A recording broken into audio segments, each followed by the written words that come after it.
अस्सलाम वालेकुम बच्चों। आज हम हमारी जमात शहरुम में पहला दिन जो ब्रिज कोर्स का है उसमें यहाँ पर दिया गया है कि आपको जिस परिंदे या जानवर की आवाज़ की नकल करनी आती हो इसकी नक्काली करना है ना, यानी इसको हमें आवाज़ को निकालना है।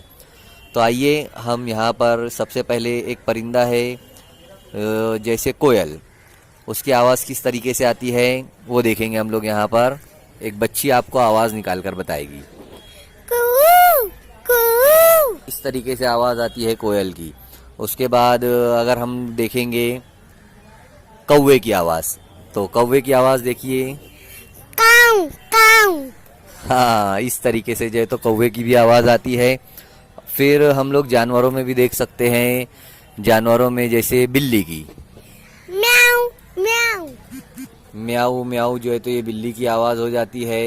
और इसी तरीके से बिल्ली की आवाज़ के साथ कुत्ते की आवाज़ देखेंगे अब, भाऊ भाऊ। ये भू भू करता है कुत्ता।